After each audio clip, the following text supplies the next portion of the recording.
你好，欢迎收看《新闻面对面》，我是谢仲。来，一开始为你介绍今天要请到的特别来宾，左边第一位，民进党发言人吴峥。吴哥好，大家好。知识媒体人陈敏凤。大家好。时事评论黄忠老师。大家晚安。右边为你邀请到立法委员叶元之。大家好。桃园市议员备少将于北辰将军。大家好。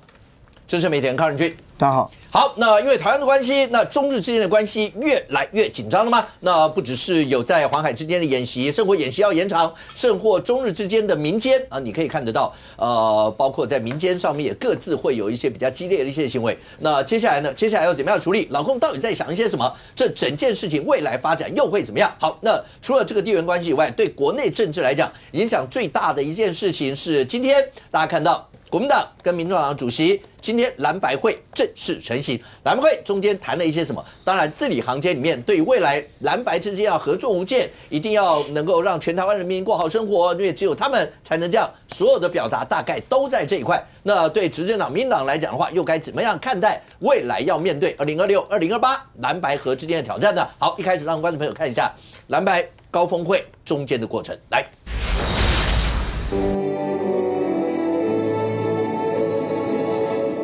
立委一向希望1+1大于2，在未来的选举过程里头，不管是产生最强的人选、最好的团队、最佳的政策，除了人选团队之外，我们也要因为蓝白的合作，全方位合作无死角，蓝加白无疑会是台湾主流最新的民意。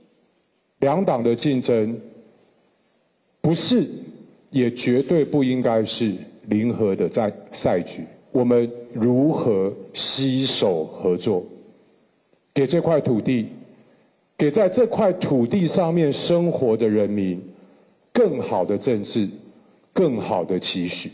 面对2026年的选举，台湾民众党一定会用最大的诚意，我们用最好的方式选出最强的团队。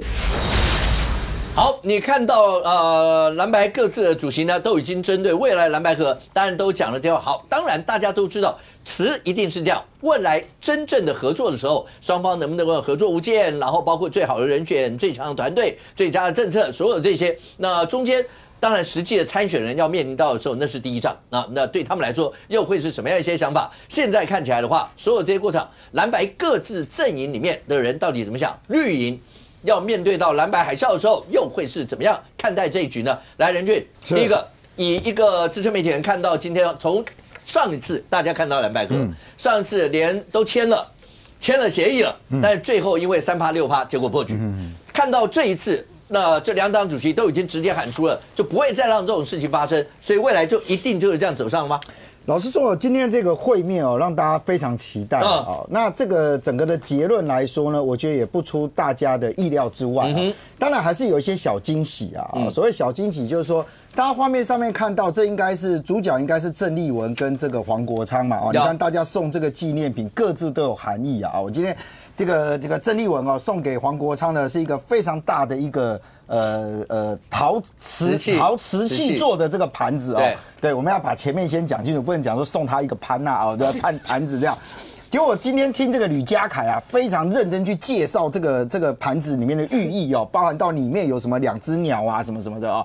他讲了非常多，我就非常好奇说，他说看这个字体还知道是哪个大师所做，我就非常好奇啊，说你怎么会知道的这么详细？结果吕家凯说呢，因为那个是他挑的啊，因为他是英歌那边的议员嘛。对，说林维做的，说林维没有不是他做的，他说林维受命突然打电话给他，跟他讲说，赶快，重点挑一个啊，所以他就挑了一个这个啊。那黄国昌送了一个钨丝灯啊，灯座。那下面呢，它的寓意是讲说这个基石要永固啊，所以这个下面要这个。但我一定有很多人好奇啊，说怎么送一个电灯泡之类的啊？那我没有要这样想，因为我之前曾经讲过嘛啊，民众党哪有2个太阳？我曾经公开说过啊，柯文哲是个太阳。然后黄国昌顶多算是个电灯泡啊，而且电灯泡没有贬义他的意思。我是说太阳不在的时候，总需要电灯泡这个点亮光芒嘛啊。但我为什么要从这个地方开始开呢？因为今天的主场应该是郑丽文跟黄国昌，没有问题吧？对啊。突然呢，在开始之前有一个人叫陈志汉，陈志汉在这一次有代表民众党与会哦。对啊，对啊。虽然你看国民党的阵仗，我必须讲，因为这是党中央对党中央的对谈嘛，这理论上面来讲，应该是党中央的干部出席。陈志汉现在的角色是什么？民众党的立院党团主任啊。按照过去来看，这个党团主任的位阶高到就要重要到必须参加两党党中央的会谈哦，那代表这他在民众党的地位，我认为这个是蛮基石永固的，好不好？对不对？可是问题是，他出席的时候，突然大家发现到陈志汉不是因为他出现了，而是因为他转述了前主席柯文哲，提醒黄国昌说，我跟你讲哦，这个民调啊，你们特别注意哦，这个做的时间、做的方式哦，什么什么，都会影响民调结果。我也必须要问一下，这个是你自己跟黄国昌讲就好了嘛？何必透过陈志汉出来讲说，柯文哲出来提醒了啊，有提醒要注意这件事。我不能讲说叫做刷存在感啊，因为这个两边的会谈哦，会谈到最后，对不对？有被这个，因为后面有记者提问的时间嘛，其中有一题被问到，就说那这个接下来谈这个有没有柯文哲主席参与的一个空间？黄国昌说了一句说，柯主席现在他要去面对司法的问题啊，好好的给他时间。那柯文哲为什么没事透过陈志汉出来讲说，这个很重要啊？为什么？那他到底要图什么？这是一个非常特别的一个现象哦。当然，今天大家比较高度的关注，就是说会谈里面大家讲什么。我必须讲哦，公开大家各自说法的那个真的不出乎大家意料。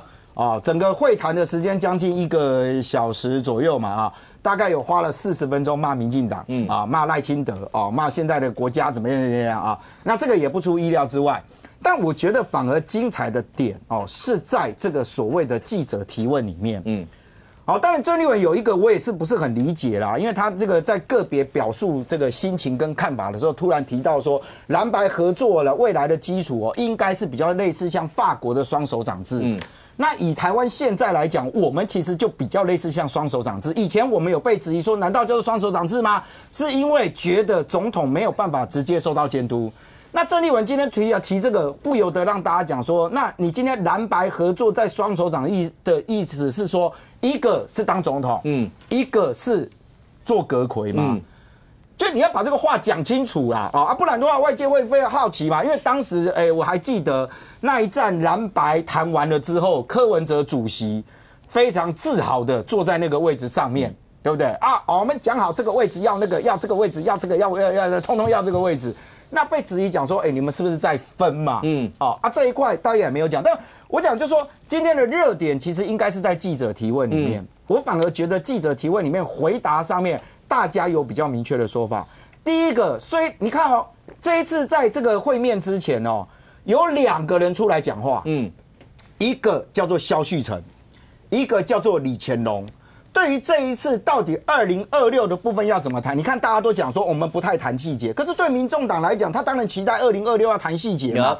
不然的话，你今天黄国昌前面讲一大堆基隆经验，我再讲一次，基隆经验，当时谢国良跟邱佩玲的那一段，并不是蓝白合作下共同谈出来说这个位置给他，那是谢国良自己找的邱佩玲嘛。可是黄国昌大幅度的在这边讲，好，那当然记者会聚焦在2026嘛首先，我觉得郑丽文讲了一件事情，他说如果在这个机制下面，大家推出一个最强的人选，如果国民党内有人不服从，坚持我要参选，他说用党纪来处分。好，他说用党纪来处分。那我也讲，就在国民党实质地方上的选举里面你用党纪处分，真的要参选的人没有在怕我就是脱党嘛。对不对？我为什么一定要挂你国民党？甚至我就带枪投靠到其他地方去。这个花莲也有过嘛，没有带枪投靠到别的地方去，我就无党籍嘛。我能选上我就选上。所以我认为那个聚焦是在县市首长的这一块，因为只能有一个人选，不会有多席次。好，那问题就来了如果刚为什么特别提柯文哲呢？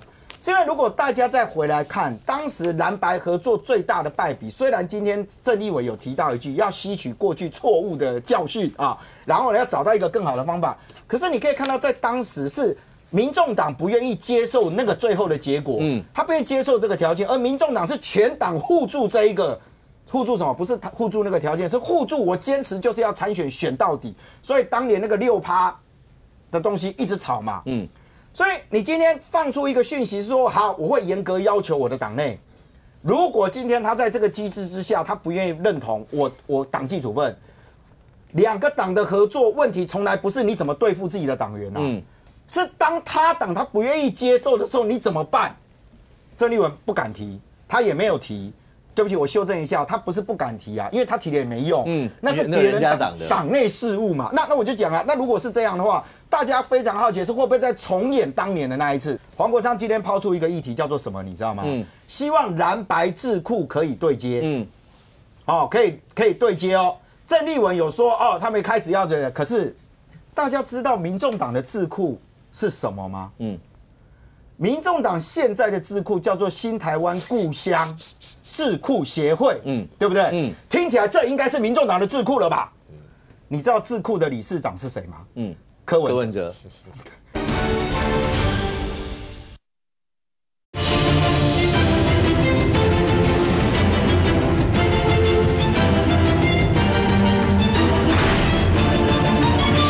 你知道智库的理事长是谁吗？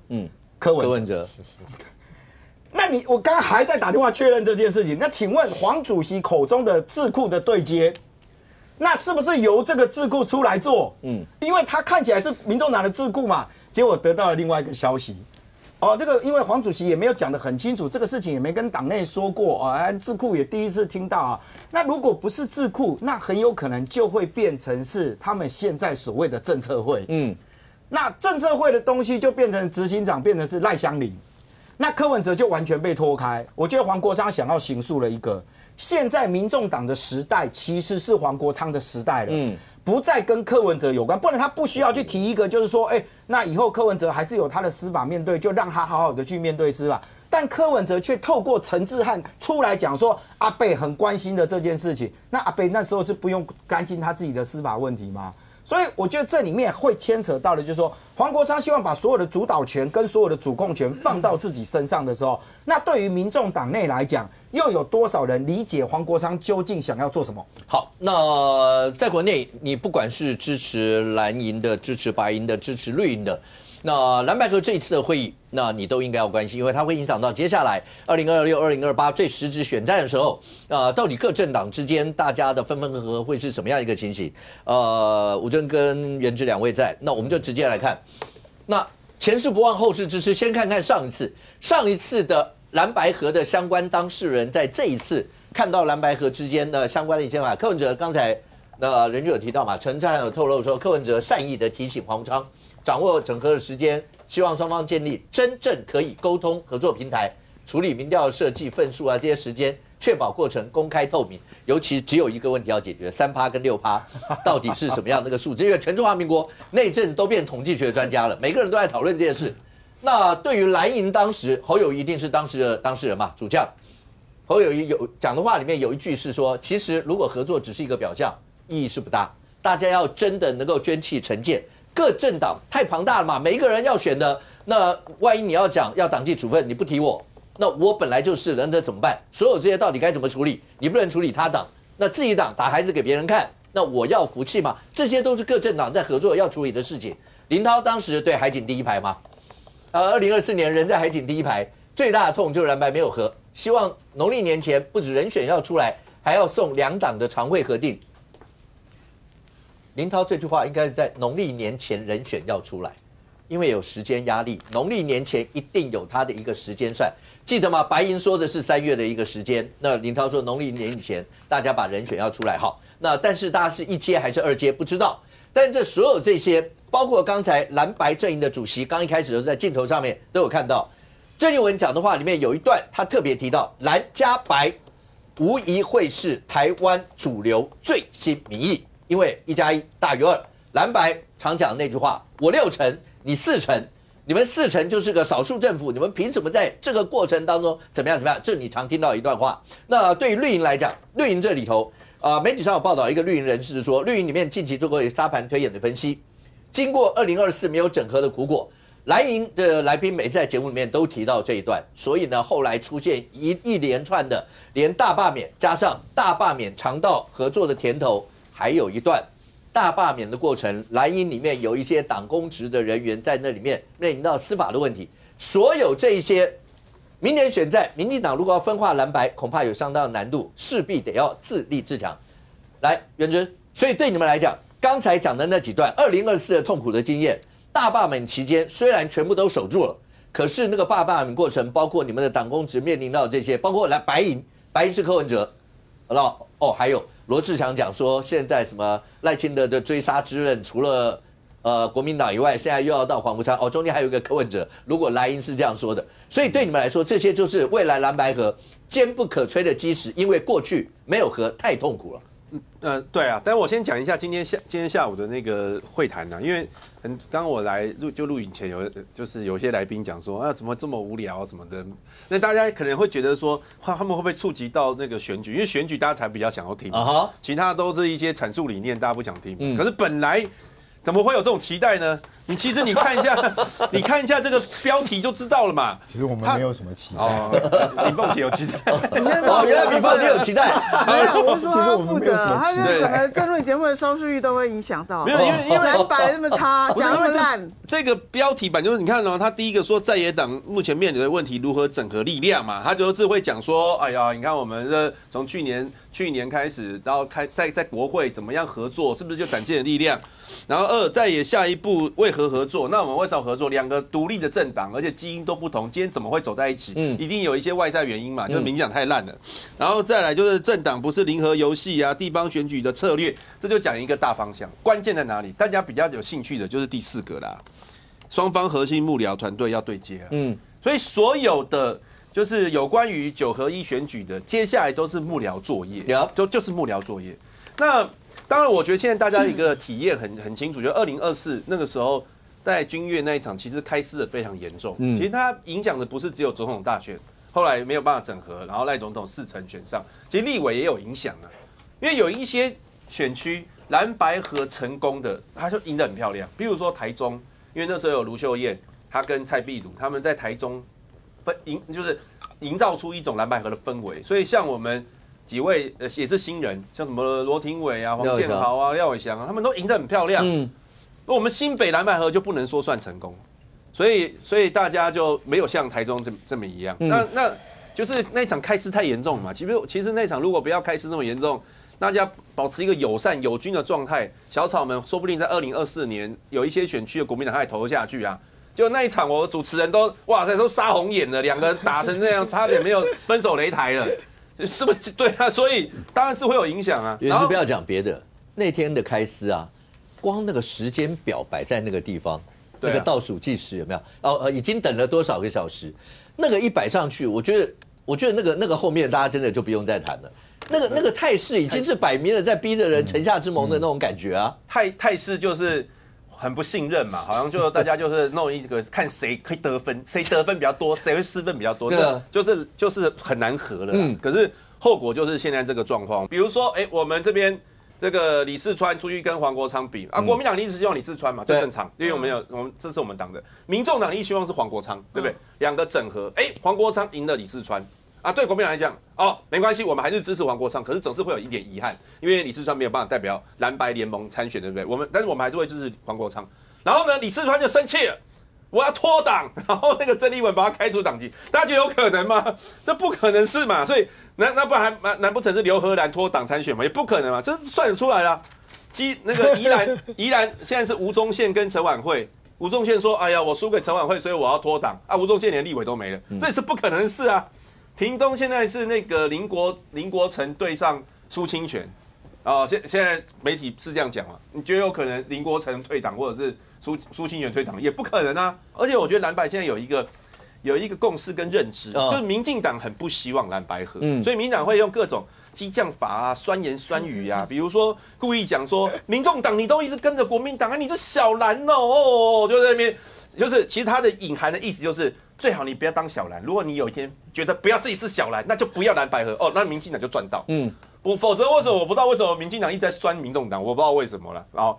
那他其实很害怕。然后还有一种说法是说，哎呀，黄国昌现在就背弃民众党啊，因为像柯文哲就会觉得，两边都要互动啊，对不对啊？我有听过一种说法是说，这一次萧美琴可以去那个欧洲啊，陈昭志有帮忙啊，陈昭志就是因为柯文哲请他去的啊，代表柯文哲是两边都有关系，不像黄国昌是这一味的跟国民党在一起。就是在那边小草里面挑拨离间，想说柯派跟黄国昌派是不是两边？小草跟小葱，小草跟小葱，对。但是其实那状况不一样啊，那时候那柯文哲根本还没进去，好不好？根本还没有经历过这些，就是你听起来会很不合理，但是他们各种挑拨离间，就是很怕蓝白合。那元智，那你觉得为什么柯文哲在这一段？这个关键时候，要请陈志汉出来特别提醒那一块。那陈志汉其实我看到柯文哲这一段，我觉得很正面，这代表他想和。OK， 他想和，但是他又觉得说，当然民众党利益也要极大化，所以提醒说这个民调部分要特别小心，因为柯文哲那时候跟侯友宜就是整合，就是民调查考去嘛，什么3%、6%，我觉得这是国民党不要在那边讲什么3%、6%了啊。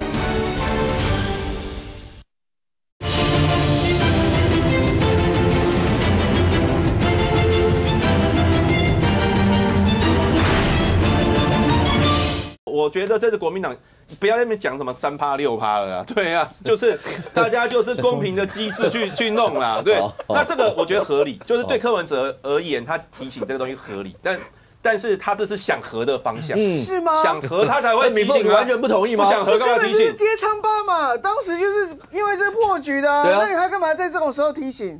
对，这正常，这绿的人都是会这样子。什么叫绿的人？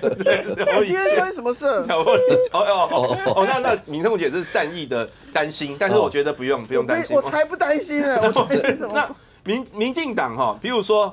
那个我知道，搞不好等一下吴峥就会讲说谁要怕啊，对不对？那我讲一个人，苏小慧。民进党一天到晚骂黄国昌，结果苏小慧私底下是怎样？你知道双面人呐、啊，他透过很多管道去跟黄国昌说送暖呐、啊，说国昌啊，你一定要选到底呀、啊！你不要单独片面听黄国昌在上面讲。对，我知道我也知道这个敏凤姐一定会这样子讲啊，就是说，搞不好是黄国昌唬烂的啊，苏小慧没有这样子鼓励哈，苏小慧没有鼓励黄国昌选，因为苏小慧被揭发会觉得很没面子嘛，你不是觉得自己很厉害吗？原来你现在旗派蓝白分裂，你才选得上，会有没面子的。好，黄国昌有可能不是随便有可能乱讲，但苏小慧昨天公开在媒体讲，他怎么说呢？他说：“哎呀，如果我是黄国昌，我一定会参选到底啦，因为民众党派那么多小鸡，小鸡不需要有母鸡吗？所以黄国昌，哎呀，当一个母鸡当成这样，你看，这是苏小慧公开在媒体。”讲的哦，表情吗？没有这个表情，这是我夸大。但是他的意思是这样，他的意思就是说，如果我带路，我是黄国昌的角色，这么多小鸡嗷嗷待哺，结果我还不敢选。没有，这个我要讲一下。所以巧慧真的不认识黄国昌。对，黄国昌确战神是确出名的嘛。当年在汐止立委的时候，2016年选上以后，2020年就是不敢选嘛，然后。同理嘛，在时代力量挂不分区，第一次是挂输嘛，挂第4名，后来输掉以后，他第二次他也不挂时代力量不分区了，他直接跳去民众党啊。所以我说巧慧，你冷爆黄国昌。好，不管他认不认识，但是他就怕嘛，所以才会私下在那边。有可能黄国昌讲的这要求证，但是他公开讲过，对不对？真的，所以民进党很怕啊。不，好来，吴峥。第一个，民进党怕吗？第二个，有没有求证一下苏巧慧委员？就是刚刚讲黄国昌讲的那一段，所有这些，当郑丽文讲说蓝白合1+1大于2，他们是台湾主流的最新的主流民意，你们怎么回？好怕哦！你看，你在说好怕。我是对我们节目今天的收视有点担心，因为我觉得刚刚元之讲太久，而且很水，但这也不能怪你，因为今天郑丽文跟黄国昌碰面就是很水。所以照这个硬讲一大堆，例如说元之你刚讲说什么，接下来蓝白合就幕僚作业，乱讲，怎么可能幕僚作业？例如说最简单的，新北市长要不要民调啊？那民调误差3%，到底3%还是6%？啊，这个难道什么叫幕僚作业？幕僚作业就是说这个周瑜修跟你们主发会现在叫什么？那个李哲华，对，李哲华，难道是周瑜修跟李哲华2个人说了算吗？所以他们自己碰面一下，讲好了哦，就这样子，好就民调了，不可能嘛，因为还是要主席说了算呢、所以怎么会是幕僚作业啊？主席今天没有讨论到嘛，对不对？那你刚说什么这个苏巧慧啊，民进党挑拨离间如何啊？我听了就觉得很不耐烦，为什么？各位观众，这个不是2年前我们全部都半年都在听蓝白这边噼里啪啦一直讲吗？只是2年前是说，国民党跟民众党轮流讲嘛，嘿，你们要配合我们，不然会让赖清德开心。赖清德在偷笑了不要让民进党渔翁得利。那2年前一模一样的话，你们就一直讲嘛，就一直奇怪我们这明明是你们自己要和瞧不定，然后一直拿民进党出来，蓝的也拿说，你不要让民进党开心哦，然后白的也拿说，你看民进党赖清德在偷笑只是现在换成苏巧慧而已嘛。苏巧慧鼓励一下黄国昌，怎么了选举我们本来就这样嘛，对不对？你选议员、选立委的时候，这在路上碰到对手也是加油加油加油加油加油不就这样？这哪有什么，对不对？所以黄国昌今天自己，你看是黄国昌自己一直想要把苏巧慧抬出来，所以他上礼拜去找赵少康，不是还说我们有个内参民调，如果这国民党推个人会赢，民众党推个人也会赢，那如果都出来选，那苏巧慧赢，是民众党自己想要操作这个，你看又是同一套嘛，就说不要让民进党爽到。对不对？那所以我们也觉得说其实觉得也蛮烦的，就是你们要去和，你们就讨论嘛，你也没有人阻挡你们就去开会，你们去讨论呐，一直要把我们拿出来，对不对？那所以我就这样讲了，想回来今天蓝白合，我觉得就是很没有进度，没有进度，因为你看，如果一般这种事情发生在民间2个大公司开会通常2边的这个 CEO 出来一起开记者会，要重大宣布了嘛，要一起扩厂，一起合资，干嘛干嘛，都没有啊。那突然没有，好歹也要签个 MOU 嘛，说我们接下来朝我们方向走，就今天也没有啊，所以就看郑丽文跟黄国昌，我就有一种感觉，就脑浮动一个这个画面，就说这2个人感觉上，远看以为在跳华尔兹，哇，2个人贴很近，好像距离很近，就近看，眼睛擦干净，不对，在打咏春，哇，一来一往，这样有攻有守。为什么？因为黄国昌是这一局的主动方，对不对？他之前先去找赵少康然后我刚刚讲了，他说内参民调怎样，这个礼拜再来找郑丽文，所以黄国昌当然很积极，希望促成嘛，因为他想选新北市。那可是我觉得郑丽文今天其实，是柔中带刚，给黄国昌一个软钉子缝。为什么？因为郑丽文一上来，我觉得他一上来第一段话其实就把话讲很清楚了，国民党基本立场出来，说在野合作不要鹬蚌相争，不要变劣币驱逐良币。这其实这个在讲话比较隐晦的政治用语里面，对啊，你看谁是劣币？这好问题，谁是劣币呢？谁是良币呢？怎么会有劣币？如果是2个都推很强人，怎么会有劣币驱逐良币的问题？再来不要鹬蚌相争，那也意思了嘛，对不对？这个潜台词是说不要有人扯后腿你不要搞坏这一局。好，那不要鹬蚌相争，那要怎么做呢？那郑丽文把做法也讲出来了，他说就是要推最强的人选。那什么是最强的人选？那可能就是民调最高的啦。那如果是这样的话，新北市到时候民调一调出来，李四川高，那黄国昌就居了，对不对？所以其实这个跟郑丽文之前过去表达的态度是一致的。其实就是说我们就是开大门走大路如果这个地方我强，那就是我推我的人，没有什么国民党礼让这种事情那再来后面郑丽文又讲回说，空间就讲很多骂民进党嘛，然后说蓝白合，最后郑丽文把话题导回财划法。然后说希望现在蓝白在立法院的重要政策跟法案可以推行，其实这话也讲很明了嘛。今天为什么要高峰会？就是要谈选举，要谈2026嘛。就党主席讲又讲回去立法院，那就是没有在谈选举嘛。如果是立法院，蓝白不是现在已经合了吗？立法院的蓝白合就傅昆萁跟黄国昌2个人开会就好啦，拉到主席峰会干嘛？所以郑丽文是这样，一个为什么说咏春一个又推回去？那黄国昌后来不死心嘛，继续说好，民众党会组最强团队他要表达我也很强郑丽文又把话讲更清楚，说这个没有听清楚再讲一下，因为黄国昌讲说我台大法律学姐郑丽文学姐攀关系的，郑丽文就讲嘛，刚刚我们这个仁俊哥讲到说郑丽文特别强调，虽然我跟黄主席过去从来没有私交，私下没有任何交流，现话很清楚，但是蓝白合要从过去的错误中学习，所以指出了过去蓝白合是错的嘛。然后最后结论是什么？说要民主的、公平的、公开的，那其实就是公开民调。所以照今天郑丽文的这个态度看下来，我觉得黄国昌新北没什么机会不大。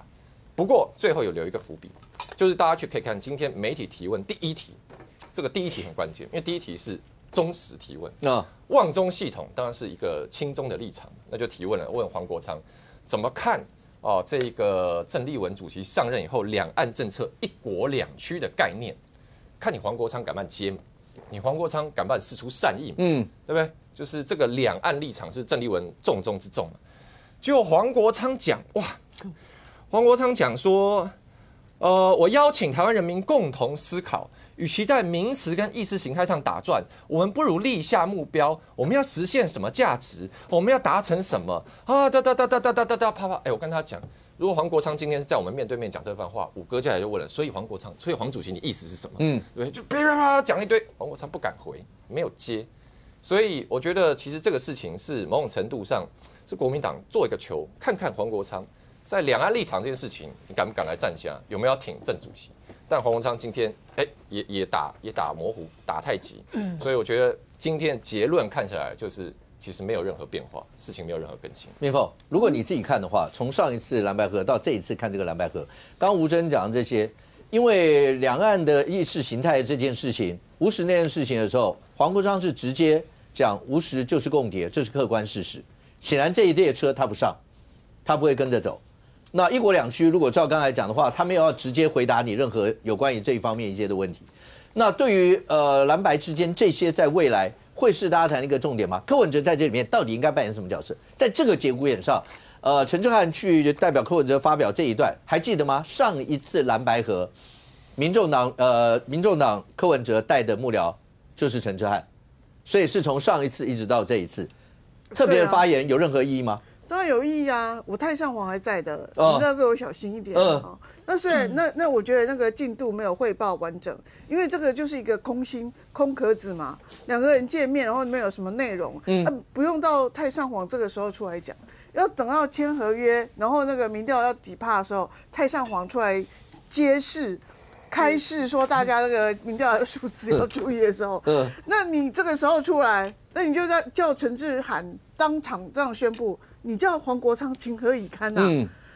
你一个什么党团的主任，他介绍他是党团的主任呢，然后呢就开始宣示一个比你黄国昌更高位阶人的意见。那你黄国昌当场还不要上去啊？所以我觉得这种东西就充满，不仅各自充满了算计，党内也是充满了算计啊。然后，可是他们又会开始讲说，哦，这个都是民党在分化或怎样。我看的就是看你自己在算计自己嘛。然后你这东西根本没有讲到要点。我说你们起码就说好，我们预计几月，好，比如说林涛这样子有时间表。我们不要这么什么细节 detail 什么具体的哪一区什么什么那些东西，那都是很细节的东西。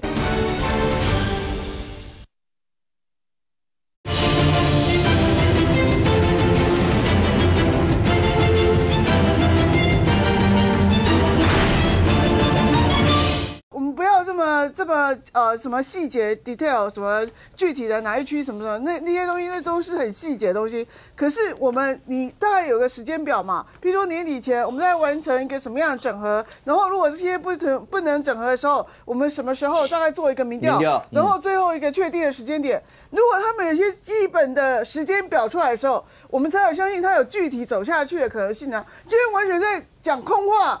我好像在立法院听国事论坛一样，我很想睡觉。可是讲国事论坛不是立委，因为立委才3分钟就要下台啊。这个两个主席讲的漏等，讲到那个黄国昌快要结束的时候，镜头突然切郑丽文的脸，我看他已经也在发呆了。所以那我就觉得这个真的是很无聊，然后每天在训话，不是骂民进党呢，就在训话，然后完全不知道自己检讨自己。你们现在也是国会的执政党，好不好？你们国会搞得很好吗？所以我觉得这个东西完全对于蓝白中间没有什么任何具体的蓝白合的具体细节跟任何行动啊。那你去问那个李乾隆是老神刚啊，那场内组织的人就是老神刚，就是他在管的嘛。那你看郑丽文的辈分，他看到这个李乾隆或怎么样，他还是要回去问李乾隆说这个选区我们要怎么处理嘛？那问题是，那你为什么会这么带空，然后那边也是带了一个也是双方都是空的，只有黄国昌带不空。他带的是影子内阁，叫政策协调，所以黄国昌看的是2028年嘛，他根本没有要看2026年，2026年不用智库对接，根本没有什么政策需要对接，因为你在立院党团的政策还有法案就已经对接了，所以那2026为什么国民党讲那么空？就是2026的这个合作上面基本上有很多困难，譬如说你现在台北市议员到底 N+几，N+2 N+3。都搞不定嘛，因为你就是白银每一区都放一个人之后，你国民党的议员就有意见了。你 N+3的时候，我就会挤到我的选票啦。然后呢，你 N+2的时候，这个白银的人可能就会上。那你到底是要让还是不要让？这才是真的柴米酱醋茶的这种基本上的这个合作日常的生活基本的核心的问题。可是他们现在就是买空卖空啊，每天可国事会议还只有3分钟的限制。那我今天被炮轰了80分钟，两个人这样子在上面讲了80分钟，我还规规矩矩不敢按掉，怕说有一句漏掉什么重要的，发现一点都没有漏掉。然后来到这里之后跟院之讲，然后院之说我漏掉很多重要的。OK， 可是好，你如果说蓝白合，将军那个接住的一个大舵就是只要反赖反民进党，这一定是蓝白合一个主轴嘛，对，所以才会说1+1要大于2嘛。只要大家讨厌赖清德、讨厌民进党，都要归在这一块这里头。但是谁是共主就不一定。那个时候从2020一直到现在，你会发现反赖、反民进党、反绿的阵营里面，从柯文哲，后来黄国昌感觉上要接这个棒子，所以一路上往前冲、喊打喊杀的都是他们。大家那时候在节目不是也讲过，国民党里面如果真的讲反绿共主，你告诉我是谁？你想不出来。但是现在当郑丽文当上主席以后，不管是吴石以降所有这些，甚或对于民进党，因为他出自民进党，所以你那时候在节目讲过，有很多蓝营深蓝的人寄望他当主席，就是因为他来自民进党，对，他知道怎么样从民进党的根里面直接去打民进党，所以反赖共主或反绿共主，基本上就不见得是你柯文哲到黄国昌了。蓝营当郑丽文要接起这个大旗的时候，蓝白合就是这样嘛，谁大？讲话当然的，讲词大家都会讲啦，大家不要预设立场，大家一定要抛弃成见，大家一定要什么什么。但是真的像刚敏凤讲，落实到真正细节的时候，是每一个选将要打的。蓝营里面现在就有声音啊，县市首长的有一些人就说，那不如不要让，为什么要让？那我们自己的人打沙卡都，我们也不见得会输。你要让每一个选将去面临到是他的政治生命呢？这当然哈，我说2024。为什么会柯文哲跟侯友宜蓝白合喊得这么用心，而且好像撕心裂肺，不合就亡了，就毁了？那是因为赖清德单独跟侯友宜打，或单独跟这个柯文哲打都会赢。如果赖清德当年2024的时候单独跟侯友宜打输一大截，你认为还有蓝白合吗？当然不会啊！我自己吞得下去，我分你吃干什么？蓝白合是建立在一个自己信心不足，必须要找人围殴才可以赢的这个状况之下，才有蓝白合。那是2024。所以我才讲2024的大选叫做什么？叫做选出来谁当家，很重要啊。如果输了，整锅都被端走，所以会有蓝白合的危机。可是2026的地方选举叫做分家产，你认为我能当桃园市长重要，还是2028谁当总统重要？我能当台北市长连任重要，还是2028谁当总统重要？当然是我当市长重要啊。你2028谁当总统？说句实话，我当市长就好了。所以完全不一样。蓝白合如果要建立在2024那种危机感的基础上，就是赖清德够强，必须合才会赢。地方选举完全不一样，截然不同。我要先回复一下吴正刚刚讲的说问黄国昌1国2区他同不同意？他连美国爸爸都不敢承认，你问他1国2区，这不是太麻烦了吗？他连他是不是美国爸爸到现在都不讲了，你问他1国2区，他当然讲一团绕口令，绕回一圈，完全不切入，这就是黄国昌。好，那你说蓝白合，台北市2022有没有合？蒋万安跟黄珊珊不是都出来选吗？蒋万安不是一样赢？桃园市赖香伶、张潭正不都出来选吗？张潭正一样赢得很漂亮啊。这种地方多不多？多啊！国民党这种地方多了，北基桃竹苗台中都属于这种不跟你合我也会赢。那这还有什么好谈的空间？所以你把这样的状况分析了一遍，3种模式。第一种模式就是说一定要合才会赢。这种模式多不多？极少数。OK。然后呢，合不合都输，这种地方一定是各派各的啊，小鸡才有机会赢啊。第3种，我管你合不合，我赢定了。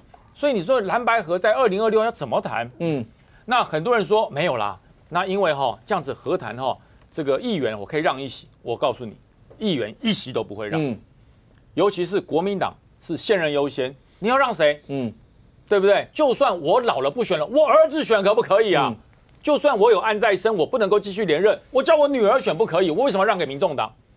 这就是现实嘛。我再次强调，2024、2028叫做谁当家的选举。2026地方选举叫做分家产。家产可以分给外人吗？国民党打下这片江山，你把家产分给外人，连议长都换人做，你的议长能不能选？我要看民众党的脸色，我干嘛看你的脸色？所以我才讲很多的状况，黄国昌跟郑丽文今天2个会面，我觉得合作是假象，重点是看你有多少实力。不过现在看起来的话，玉林老师，如果真的讲各阵营之间，大家总知道大家会点兵点将吧？对啊。就像以前你说三国，你有五虎上将，我有五子良将，大家每个好歹摆出来，阵营上面都是这个样。以蓝营跟白营现在看起来，当然你以支持度啦，你以各方来讲的话，蓝营毕竟比白营是大得多。可是白营抓到的就是我就是那关键少数，你没有我，你会不会出现有一些地方会有问题？但是如果你真的再爬出，民众党说实话，你说包括从柯文哲前主席黄国昌，馆长算民党之友吧，这些有人形容叫流量三本柱吧，你所有这些，可是目前看起来。多多少少都面临一些的问题。有人说自顾都不暇，然后你接下来面临到带着军队去打仗的时候，这整个打仗的声势能够跟蓝营之间真的这样子大家平起平坐的谈吗？应该这样讲，这三本柱各自都面临自己的问题。柯文哲有案子嘛，一审的那个就是面临一审。那黄国昌就是狗仔队嘛，馆长就是他那个有没有跟中国有没有对，所以这3个流量王目前都出现状况。但我拉回来讲，就是说，其实你们大家昨天今天在讨论这件事情，就是他们那个。就是下午我有听嘛，其实大家都忽略一个根本。黄国昌在礼拜天的时候，他去哪里？他去基隆，他开了一个联合政府的治理，大家记得吗？他还跟邱佩玲副市长那个，其实基隆才是黄国昌心思念的模式。什么模式？你知道？我们民众党就是会做一个 trouble maker， 但是如果你给我满意的条件，我们民众党会知难而退。副长吗？类似像副市长啦这些。这个案子是这样。其实大家都忘记了，邱佩玲当时其实邱佩玲是后来谢国良找到去当副市长，但当时要跟谢国良竞争的其实是邱成远，民众党那个本来现在是新竹的代理市长，他原本那时候是基隆，他一直在布局基隆。邱成远一直到2022年的8月中的时候，他都还是要选到底。但是到了8月底的时候，突然咻开个记者会说他退选。最下课的是谁？你知道？不是我们这些一般人，是基隆当时的那些民众党的议员，整个傻眼。他说。你不是母鸡要带着我们冲吗？就你母鸡怎么原本还要冲，后来就是八股。那当然后面有传，就是说，因为后来大家说因为柯文哲那个就谢国良的妈妈看了高虹安演讲以后，觉得高虹安很棒，后来给他200万，那个是在2022年7月的事。那这谢国良妈妈给高虹安钱跟邱成远的退选是不是对价？目前我们不得而知。但是显然邱成远在2022年的8月受到压力，民众党有人希望他退选。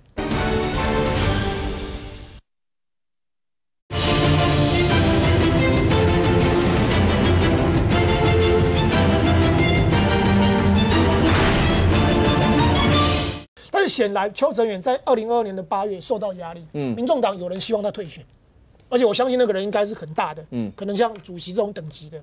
好，那所以后来这事情就结束，然后谢国良当了主席，顺利选上市长以后，他还找了民众党的副市长来，所以这个模式其实才是他们最希望的。所以我觉得国民党也知道，国民党来讲，其实刚刚将军讲的也很对，其实国民党很多地方根本不用让，沙高都立马去输了。当年大家记得吗？补选高雄市长那一次，民众党那时候是推那个吴益政，那时候选出来只剩下4%，被气爆。所以其实当你很小的时候，当你民调在地方怎么民调，所以当初邱成远退选是完全正确，因为他在基隆那时候民调了不起不到10嘛，一来人家选到对，他也会被谢国良气爆，所以他与其到时候被气爆选的难看，我不如就是有一个平台，所以他们这个民调蓝白合这个民调机制就是一个平台，让大家将来退的时候是有一个理由退。那退了水亏以后，那如果最后比方说民众党退了以后国民党真的选上县市长，他还可以顺势的去让民众党的人担任副市长。那为什么你说？可是你说国民党那个市长为什么要让你当副市长？没有，因为这个身不由己，因为还有2028。所以你如果今天没有 promise， 就是说我哪去酸屌，你民众这次跟我 PK 你输了，然后我选上市长以后，我不让你当副市长的话，那民众党说那国民党不可信赖，那我们2028我们要干到底。所以这个时候他有个模式，就是说，我选上以后，虽然我不见得喜欢他当我副市长，但是反正为了2028，我还是暂时让这个当初输给我的这个人成为副市长。那这个模式如果可以建立的话，他们就可以把他们的那所谓的堆叠3一路延续到2028。所以目前是先2026设一个，让民众党乖，然后接下来民众会看，那你有没有给我位置哦？有，很好。那2028大家可以继续谈。那比如说国民党选大的，那民众党也可以选一个小的。那所以我觉得他们这个模式今天才是这个整个关键。那至于听了那80分钟，明宏姐我也听了80分钟，我虽然没有看，我用耳机听了80分钟。我跟你讲，你这个就是理想型。我党中央我要怎么弄，然后各个县市长都可以照做的感觉。你想得美啊！各个县市长都是那个地方的大头大头。我觉得我现在的票就是这样子，就是你们现在一起骂民进党骂成这样之后，选举不管几个人选，他们一定到时候一定是就是弃保，就是一定会看局势，即使没有整合好。或是整合好都是一样弃保，就是我如果没有整合好，那我翻了，那只有少数人会跑。但是为了对抗更邪恶的民进党，所以我一定会，即使没有整合好，我还是一样投那个蓝营的或蓝白营的啊。所以这种东西根本就是很无谓的整合，根本就不晓得在玩什么东西。然后县市首长那个是因为邱佩玲跟谢国良个人的关系，你现在叫张先生去找一个白营人，也许赖香伶他可以接受，那否则你现在蒋万安去找一个白营人来做副市长，台北市的副市长可是很大的你现在就这样就让了，所以我才讲，所以我就说他因为他目标是2026只是暂时，2028排在国民党目前赢面很大，不是啊，我是所以他要的是2028那个局。我没有说，我是说党中央是演戏这样，但是各个诸侯下面更不可能有什么副市长这样的搭配，就是否则就契约贿选。不过当然你说如果要是落实到每一个地方，我觉得刚讲到。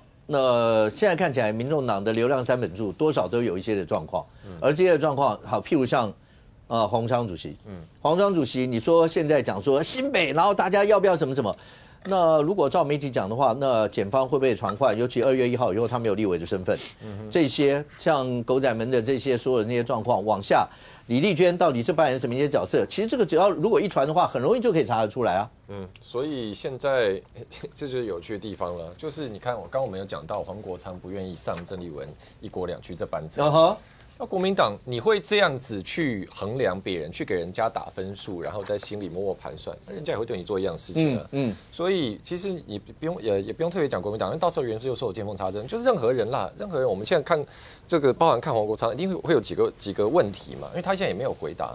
对啊，例如说我们刚讲到，那他这个台雅的案子。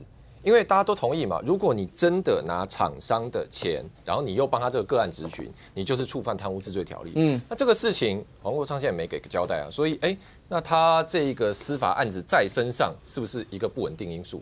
那再来狗仔的事情。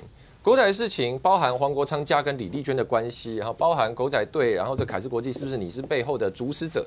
黄国昌也没有正面回答嘛，他都是用对这个媒体人身攻击的方式嘛，又在编故事，又写科幻小说，然后噼里啪啦骂一顿，但是也没有解释到底事情怎么样嘛。所以这个事情对黄国昌的形象，或者说很多选民在看民众党跟黄国昌来说，当然会打上一个问号嘛，是说你是不是一个双面人？你是不是嘴巴上说一套，然后实力上做一套？包含其实上礼拜也有新闻传出来嘛，说国民党一些地方大佬其实自己私下聚会的时候也觉得说黄国昌怎么做这种很不入流的行为，太狗声。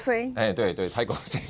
所以对啊，所以我觉得怎么讲，就是我觉得也不用讲到政治啦，就是人情世故这样，就你怎么对别人，人家就怎么对你嘛。就像黄国昌，现在大家也说，你的好兄弟馆长现在出事了哦，包含他的自己公司经营的是一些事情，包含大概馆长就是自己也承认，他确实往中国发展是希望中国给他一些商业上的合作的机会啊，金钱的往来等等等等。那黄国昌对这个事情也切割嘛，也说这个是我们外人不方便评论嘛，也不去挺他。对啦。那黄国昌，你其实人家对你也是一样啊，人家也会觉得说，那你的事情我们外人恐怕也不方便评论吧？那是不是你现在处理一个结果出来，有个交代了，那我们后续才能合作谈下去？所以我觉得对黄国昌来说，他还是比较感到焦虑的这一方了，因为包含说，他在立法院的日子已经开始倒数了，2年条款不灭的话，就是到明年2月1号。那包含说。如果有一天，毕竟现在民众党背后真正的主使者还是柯文哲，柯文哲暂时因为司法的案件，所以现在没有办法跃居台前。那现在黄国昌有了民众党主席位置，可是他也知道这不是永久了嘛。只要柯文哲，例如说他案子结束了，柯文哲可以再起，可以复出的话，那黄国昌主席当然是要还回去啊。所以他能够用民众党的这一个位置，拿民众党的8席去跟国民党杠杆谈合作的，其实那个机会视窗其实是很短暂，所以他当然会想要在这段时间一直去叫板，一直说你看，好，不要让谁爽到，不要让民进党这样，那其实都是他自己焦虑感的一个向外投射。原之在很多蓝营的朋友，像罗志祥今天就直接讲，说什么赖清德的清算之刃砍完国民党以后，现在要砍向黄国昌。那所以从柯文哲以这样的发生的这些事情，很多蓝营的朋友都会解读的就是司法迫害，然后就是用这样的方式，希望把在野的力量能够一次追杀掉。你们的解读有很多人是这样解读吗？有啊，而且民进党对付民进党里面的人也是这样，不喜欢的啊，像林岱华哈，他的案子是怎么样是一回事啊，结果他在侦讯当中，他的那个手机里面的跟什么住持的对话。都被流出来，我不知道为什么这种东西那个媒体可以取得到，还把这林岱华跟那个住持叫老公啊什么，光是这个事情媒体报道一篇，然后大家就开始讨论。然后林岱华因为他是长期吃素嘛，啊笃信佛教嘛，还笃信宗教，然后因为这个事情对他也很伤，所以这个感觉到就是很不中立啊，就有操作的痕迹啊。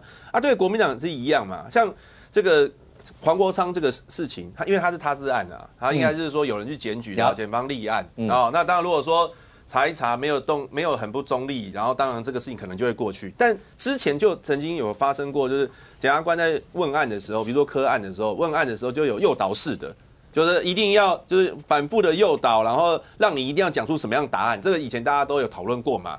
然后像高虹安的案子的时候，检察官在讯问其中有一个被告水母的时候，然后检察官讯问，然后中间讯问还有消失好几16分钟。这怎么那么巧，都是发生在那个跟民进党不同党的案子上面，然后还有罗志祥也有列举一些啦，哈，比如说像赵少康啊，他因为亮票，其实他的亮票我们听他解释过，他根本不是故意要亮票，他就是因为媒体很远啊，然后可能他也没有注意到还是怎么样，他就不是刻意要亮票让人家知道他投谁，因为他没有亮票的动机嘛，他摆明就是投不同意票，没有亮票的动机。然后解释了半天，最后检方也是说要从重量刑，那更不用说国民党那个之前就是在联署的时候，说被认为是伪造文书，羁押了那么一大堆，那时候大家也都有讨论过，所以这一连串，那大家很显然就是说，是不是这个司法好像有听上面在办案，好像那个严格不严格就差很多啊？那如果是那个这个办那个诈欺的时候呢，那就。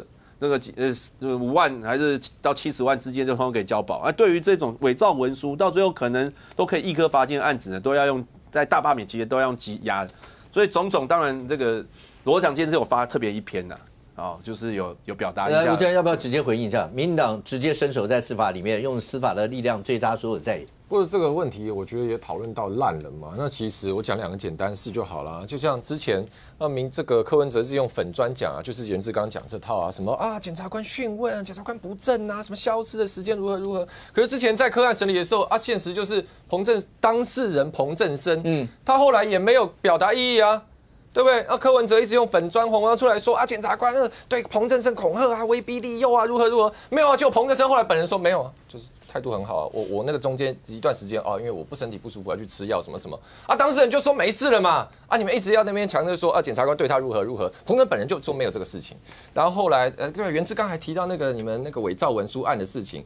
你不觉得很荒谬吗？你怎么还提这个事情呢？就是不是今年那个4月多的时候，那国民党不是带了一大票人去北检前面冲吗？去包围、去抗议吗？说这都是无罪的黄旅无罪，然后什么，然后罗志强那边说赖清德，你看你这陈冠安的手机是不是要看我里面的质询资料？不说，因为罗志强让赖清德太害怕了，所以要看我的资料。就后来这些人都认罪了嘛？不是赖以任什么这些人后来噼啪一大堆党工在里面都认罪了，都有抄吗？所以哪有什么司法不公？不过现在看起来，任俊从馆长刚刚讲，不管是阿管的事，然后尤其是这件事情，在未来不管对他自己，或是当然，像那时候不是还有讲说，有一些民众党的人想要说什么，12月要不要上街头去声援类似这些，到底会有什么建议讲？他这个因为馆长又去澳门了，对不对？是。那这些他就讲，那如果他就跟你讲，我就是到那个地方做生意不行吗？他的讲法不是去做生意，他是要去开户开户。那现在大家非常好奇嘛因为就目前来说，阿管曾经讲过说他自己本身在中国没有户头，而且他强调就是说他也没有拿钱。对啊。那现在问题来了，如果你要特别到澳门去开户那你会开户的银行应该是属于澳门的银行或中国的银行，在那里比较合理嘛？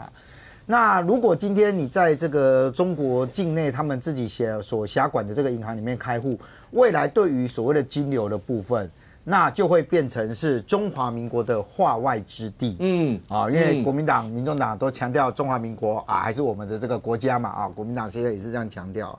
那这个当然会引发外界非常多的质疑啦，特别是当时这个阿管到澳门去的时候你还记得那个因为没有关麦嘛那有提到就是说对方这个某某跟他讲说我们就给一块地或干嘛。阿管还追问说：“这是你讲的还是主席讲的？”这个对方还回了一句说：“等下路上就跟这个主席说那这个里面看起来到底没事，为什么提起这一块地？那如果跟你无关，你干嘛去追问说这是你讲的还是主席讲的？这一个部分阿管一直也没有澄清所以这段时间当然对于馆长来讲他有私事跟他的商业事而我也必须说很多人很关心他的私事但私事不在我们要讨论的范围里面，我们比较会 care 的就是说，当阿管今天他的在国内的崛起被大众所熟知，除了打电动之外，不是因为他的健身房做得很厉害，但他本身汉朝很大只。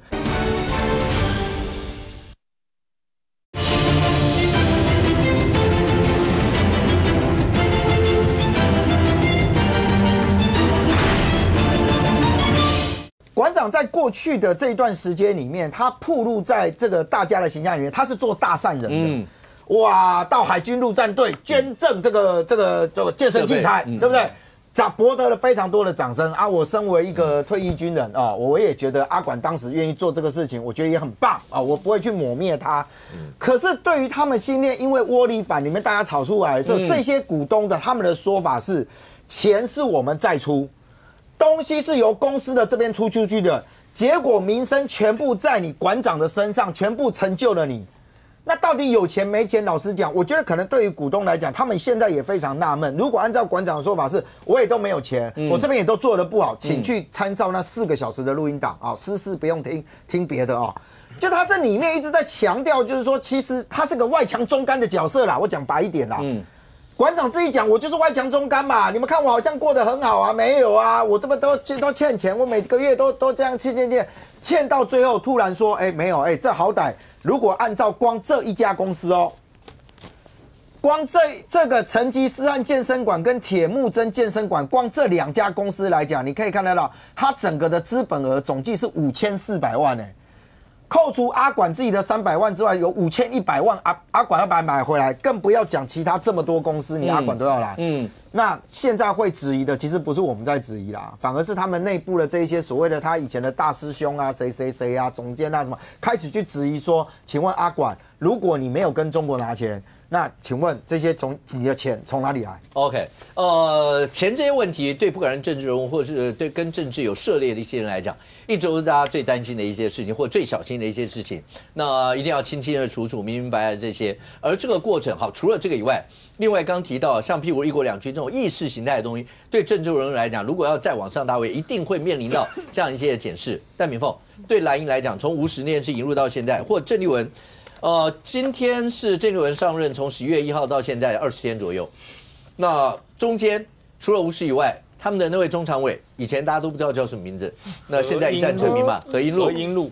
OK， 何英禄的发言让很多，我相信连很多蓝营的人大家都瞠目结舌。就你可以穿个毛泽东衣服，然后昨天是博文直接在节目里面念了他在影片上面一字不漏的那些。明凤，你听完以后，你会觉得这是中国国民党的中常委吗？结果好，大家就在讲国民党你不处理吗？有处理啦，就告诉你他们也不容忍这种事情啊，可以吗？不是啊，为什么以前都不会有这种人敢出来这么大胆的穿着毛泽东衣服说我希望早日统一什么东西，这是我的宗旨，怎么的我的责任等等。那我觉得郑丽文有没有一点带风向的作用？带头我就自己我自称中国人啊，然后你看他跟 AIT 可以吵到说，到底 AIT 有没有邀请他去美国访问？那你然后今天又对于党国防预算的时候又讲了一大堆有的没有的，然后又去拜吴石。那在这样个党主席的作风之下，出现这样的中常委，这个不意外啊，大家不是后面都跟着走了吗？那好啊，那你们就把他停权。好，停权以后，那我请问一下，那一国两区要不要停权？然后呢，郑丽文本身我是中国人，然后拜五史这件事情要不要处理？要不要党纪处分或者怎样？所以说，你国民党整个这种东西，你就会陷于很大的一个混乱嘛。2026，我觉得就是说，很多人我们都在预测，就2026的这个选举前夕，到底会不会有分裂的状况？因为你要选举人，绝对不可能让你正立，除非你正立有转向。从此以后还好，我今天很担心他拿出一个什么毛语录还是什么鬼东西的啊，还好是我们英哥的那个瓷器然后那个黄国昌就假文艺弄一个什么，就送一个水泥块，然后装个电灯泡，然后就讲得很好听，说我们70，然后还有点灯什么东西的。那我觉得说，那你郑丽文，如果你不改这样的路线，一路走下去，你每次这个一讲话，然后对岸的国台办都可以跟上你的节拍。那我想你这种选到2026之前的时候，我看你今天要选的县市长的诸侯，尤其是南部地区的，不要说高雄、台南，就是连中部以南。彰化、嘉义这些地区的这个县市首长，他们要不要跟你切割？要不要跟你划清界限？其实你讲那些话的时候，或是拜五史的时候，已经有人部分已经在轻微切割了嘛。像蒋万安就已经讲了，说我们要这个尊敬一致，保卫中华民国的人嘛。所以说，你郑丽文如果路线这样走下去，像何中常委、何英路那么多鸟，不晓得要干嘛。那么多像这样的人一定会越来越多嘛，因为我主席我就带着做啊，然后主席都可以这样做了，那我为什么我不行，我就要被停权呢？对不对？那我也很不服啊，所以他今天也很不服啊，对不对？他说他就没讲乌统，对啊，他说我没有讲乌统已经很好啦，对不对？你看我们台湾市场言论已经到这种地步了。我觉得也可以啦。你讲早日统一，那你就回去就好了。那你不是你就去那边就好了。我们就不一大堆中间的民意都是维持现状，没有人要早日统一，好不好？更不用谈武统，我们也没有要做中国人，好不好？至少也要做台湾人。然后我们宪法应该是增修条文以后，已经把那一条冻掉了。有宪法里面有一国两区吗？我真的很怀疑。萧旭成的老板的宪法念到哪里去了？所以我觉得说，如果你整个带头的都是这样子风向一直走的话，我觉得你到了选举权，你党一定会分成两坨嘛。一中不是什么？因为何英路这个人蛮有趣，他今天去冲国民党中常委，因为他申诉，结果他被挡在外面。你知道他们怎么跟他讲？他说你已经没有党职了，所以你不准进去。他只是被停职了中常委，然后现在不让他进去，然后但重点何英伟，我觉得他也很好笑。前面那个丁小弟也不能进去啊，反正现在民党但重点是何英伟很好笑，都不能冲。他说他怪民进党限制他的言论自由。现在 Hello 民进党根本没有理你，好不好？今天是你自己的言论，然后是被你国民党停权，那你冤有头债有主，会扯到民进党。但我觉得国民党真的是很孬了，那光排天啦，就是你不能双标啊。你郑丽文你的副主席张荣恭去中国。然后萧旭仁去中国，然后纪凌年之前也去中国啊，龙去中国，然后你自己也讲我是中国人，所以我觉得何英路是被郑丽文鼓舞，inspire， 他觉得我们其实他本来就是中常委，他本来就是，只是说他被郑丽文鼓舞了，说那这样我可以大声的讲出我是中国人，然后我要统一。平常讲，从他的角度来讲，他讲也没错啊。那你国民党凭什么停他权？那你要停权他，你其他副主席。那我直接帮我来，元之，那他们讲的对吗？凭什么停他权？然后一国两区要处理吗？第一个就是说，那个陈立文讲我是中国人，我们也解释过啊，中华民国国民啊。这个中常委你不帮他解释啊？他只讲早日统一，他没有讲武统啊。中常委有点过头了啦，因为坦白说，一开始的时候，我们群组在传，我想说这 AI 吗？他是谁？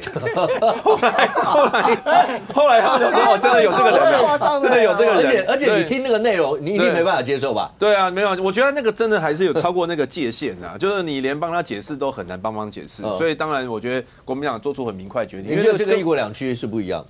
一国两区，因为我们党内也有一些人有对那个萧旭成炮轰啦，那萧旭成的解释是说他是遵守宪法啦，因为按照宪法就是大陆地区跟台湾地区，然后两岸人民关系条例也是这样规范的。那我觉得他是一个比较法将的角色，法将角色这样子，所以还没有到那个要看那个合音录是不是？合录音，合音录的那一种程度。OK， 那除了刚才大家所关心的国内政治所有的氛围以外，你一定要注意到是整个国际局势里面，尤其跟台湾有关系的。林凤，中日之间。因为高市早苗首相那讲说台湾有事，日本不排除什么防卫啊，什么类似像这些，老共的动作非常非常大。除了你说黄海演习，然后甚或再继续延了以外，中日两边看起来的话，互相派出来的磋商或什么，似乎都是无功而返。老共为什么在这件事上动作要大成这个样子？这个就是他们讲说啊，当然这高市早苗他们本来就蛮不喜欢的，因为他走的是所谓的安倍路线。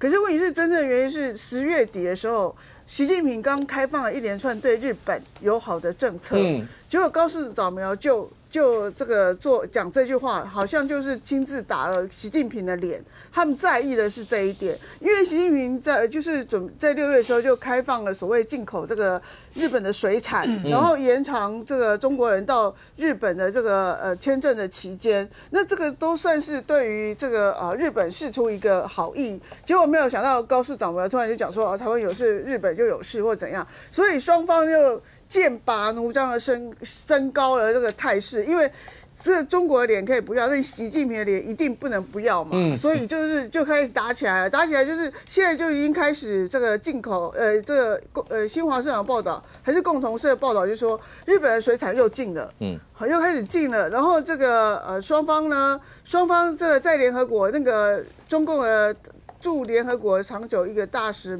叫傅聪的就开始骂日本了。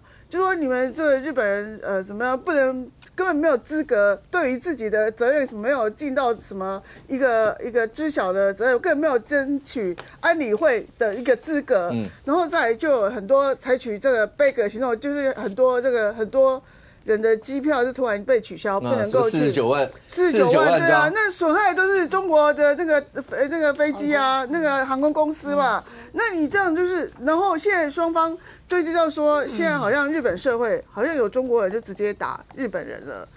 就是有好像有就是看有一些冲突啦，有一些冲突出来，然后双方又派人去谈，然后谈出来也是好像不欢而散。那现在更严重，就是说未来高市早苗传出来要去拜这个靖国神社，然后又要去拜靖国神社，那这个就是又犯了大陆的禁忌嘛。大陆的禁忌就是就本来就很不喜欢日本的首相去拜靖国神社。那你高市早苗刚讲这个完之后，没有做任何的道歉，而且高市早苗，而且跟他那个大臣非常的硬，就是我们绝对不会他们已经放话，他们的日本官方长官说，他们绝对不会撤这句话。对，不会撤，而且可是你中国大使已经撤啦、中国大使那句话，你说要把人家砍头这件事情，他自己撤了。那所以说这件事情，中国完全就说，如果你就口头上的对峙来讲，你中国就已经承认你的说话说错了嘛，你会把日本的首相给他砍头。那你最主要就是，我觉得是习近平的面子上面很难顾到，就是说我好不容易因为中国就是仇日的情节也很重，那我可能在这个政策上面，我可能故意放了几个友好的政策，没有想到你高市上来就马上讲了这句话给我难看，所以说我觉得现在面子就是骑虎难下，所以他不停的在军演啊，就黄海的本来是在黄海北边，现在又黄海的南边啊，所以现在梗图就做的很多，就说因为黄海就比较靠近南韩啊。然后就说，台湾有事，日本也有事，为什么南韩没有事？为什么南韩关我什么事？为什么在南韩附近？所以我觉得这一场，我觉得骂战会骂得很激烈，因为上一次我觉得像那本日商为了一个什么事，通通撤出中国市场，那个搞不好那个事件会再重演。就是那时候不是连 Toyota 还有 Uniqlo 通退那个中国市场，通抵制嘛。所以这个方面如果再继续演变下去，搞不好中国就是采取更严格的这个抵制措施的话，就是可能又会再重演那一次的这个场面嘛。但是问题是现在就是扯到说，我觉得有些蓝的人就很奇怪，就讲说这样子我们中国就撤完之后，但日本经济要垮掉这样子。我觉得现在谁垮掉，两边谁经济比较差都很难讲。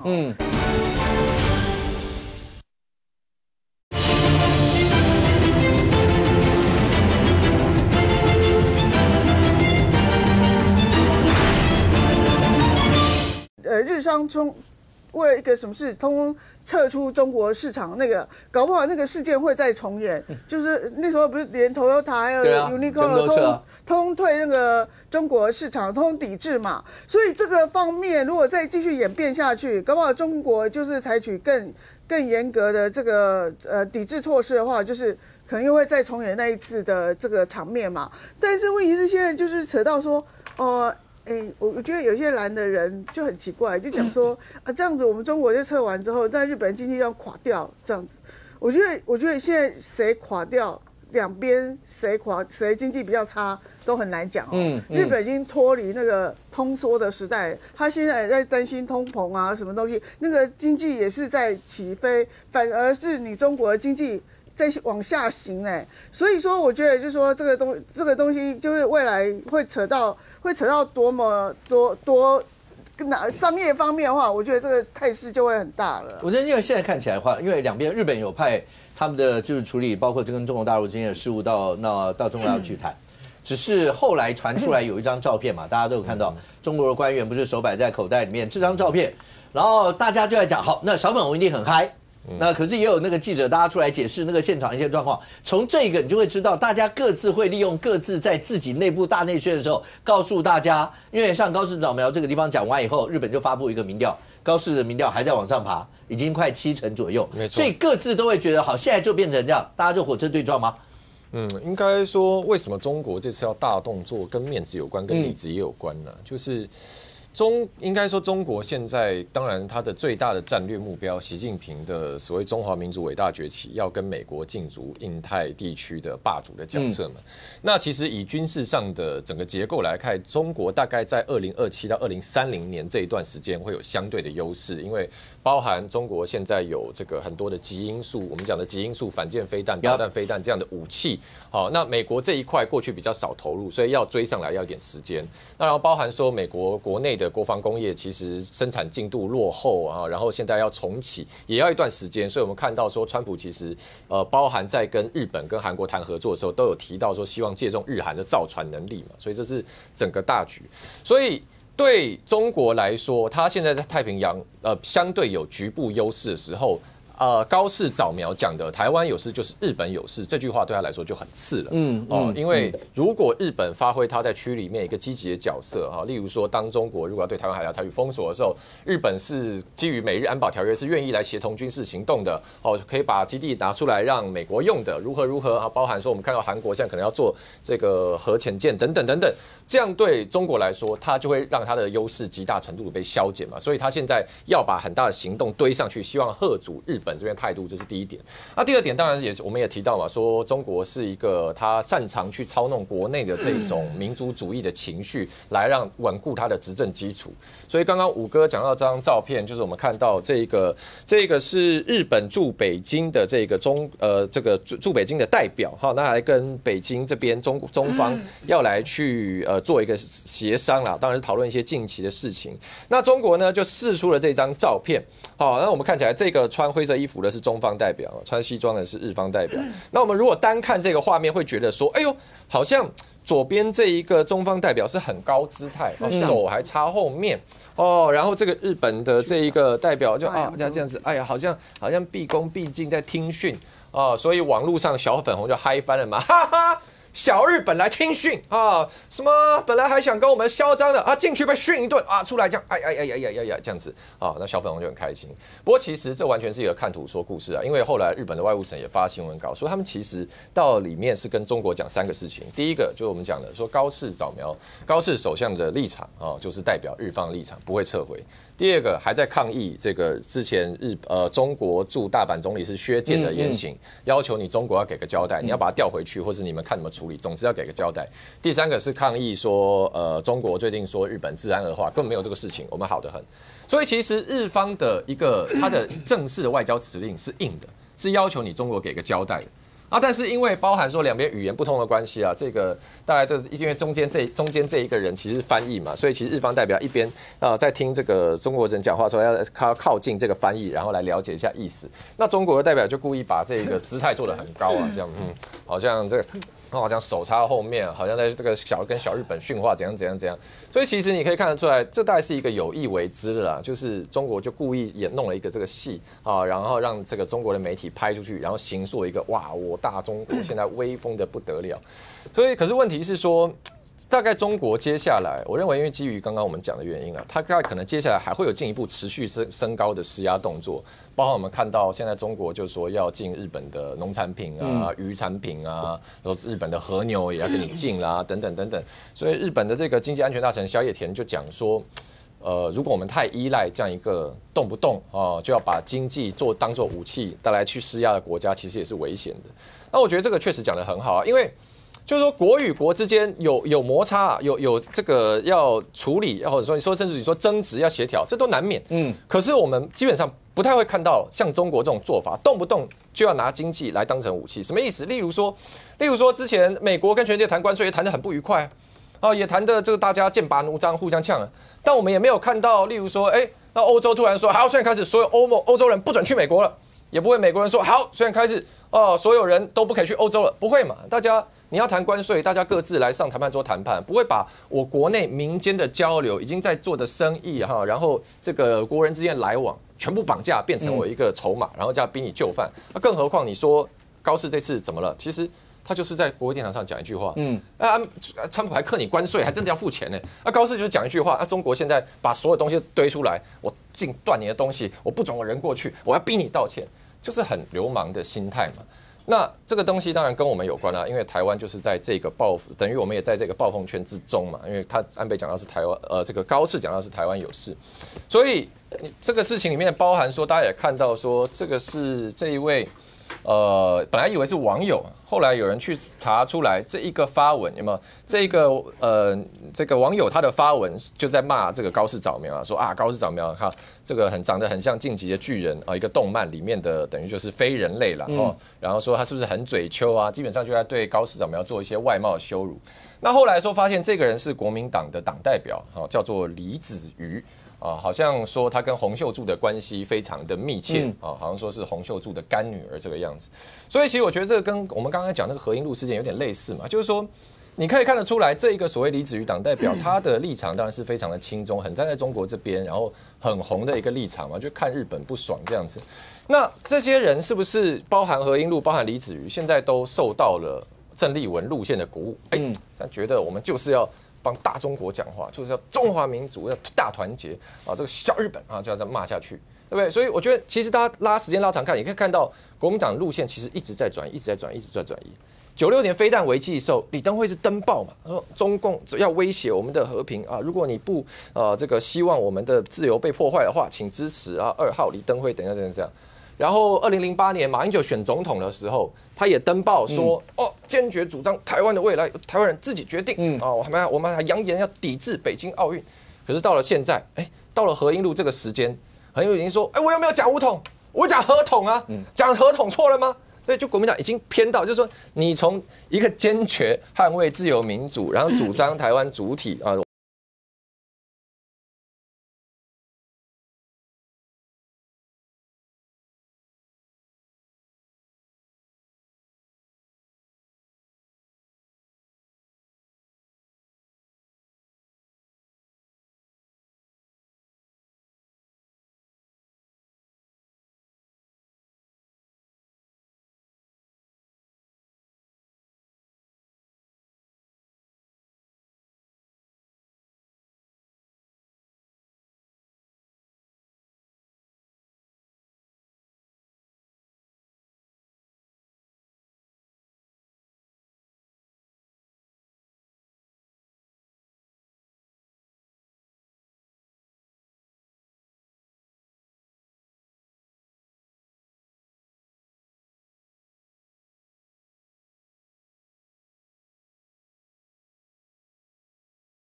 但现在有点灌水到要买一个什么椅子要5万块啊，买一瓶500cc 的水120块，这种灌水就不必了啦。像今天我们在立法院大家在讨论，就是他现在用第二预备金啊。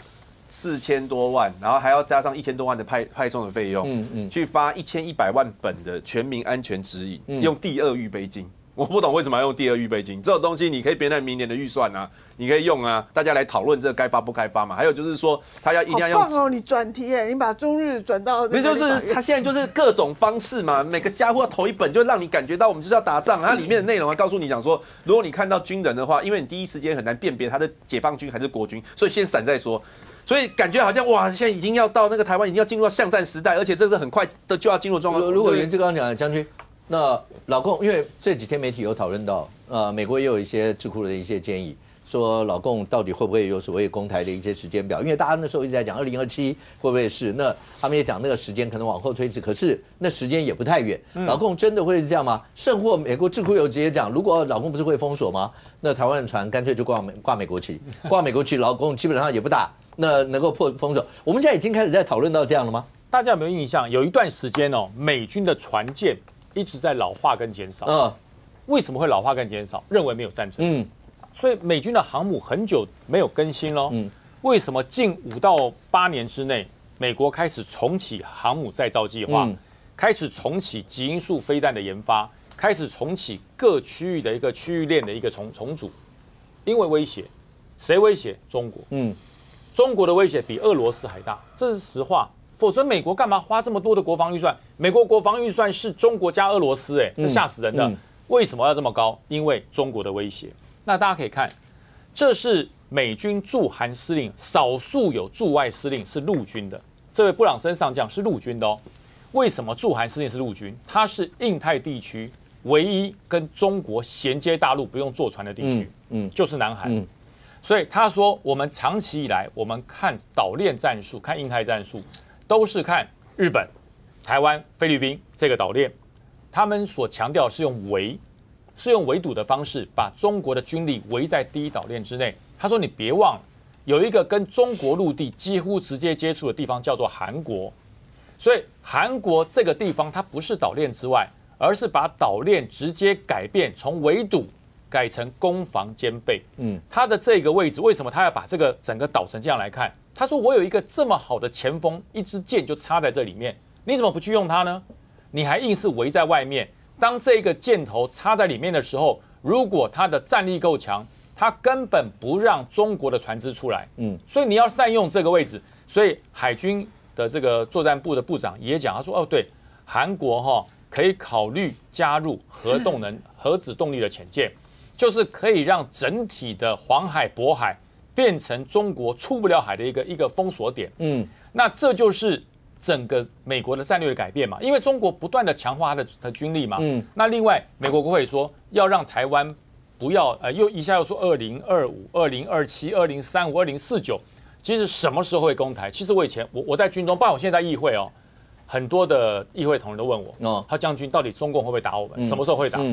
我说如果我们防不住，中共打得动，明天就打。那如果我们防得住，中共打不动，就一直向后延。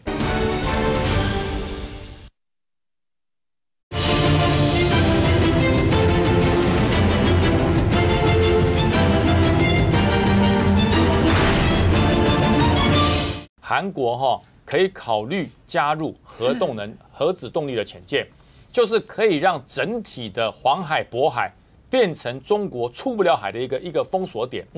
那这就是整个美国的战略的改变嘛，因为中国不断的强化它的军力嘛。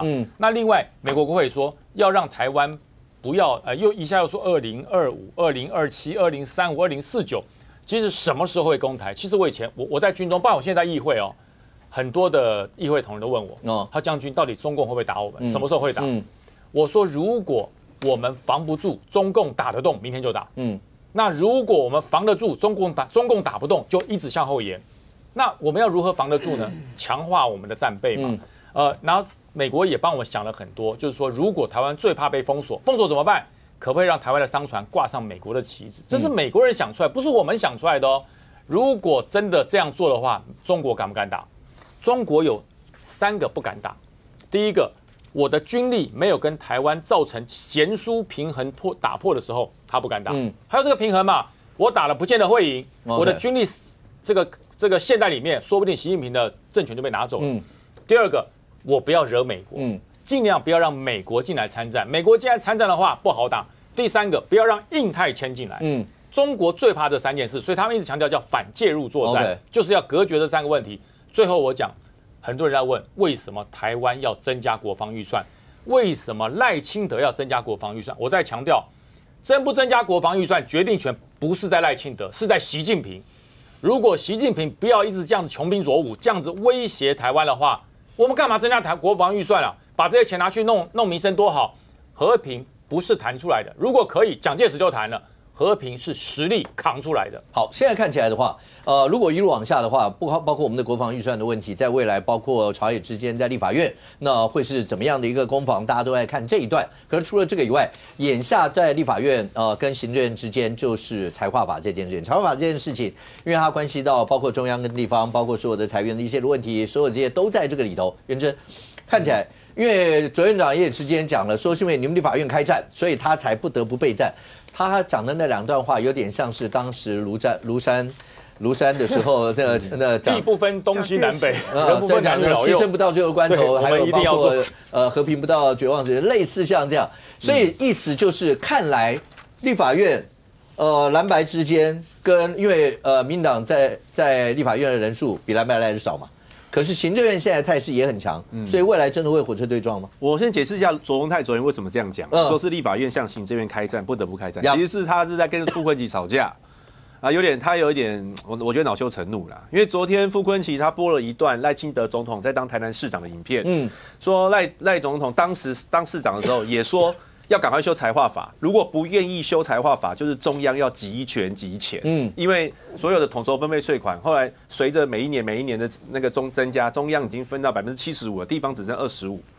然后结果傅昆萁这样一播，然后傅昆萁就说：“那所以卓荣泰，你现在对立法院这个财划法一直有意见，你在跟当时的赖清德开战吗？”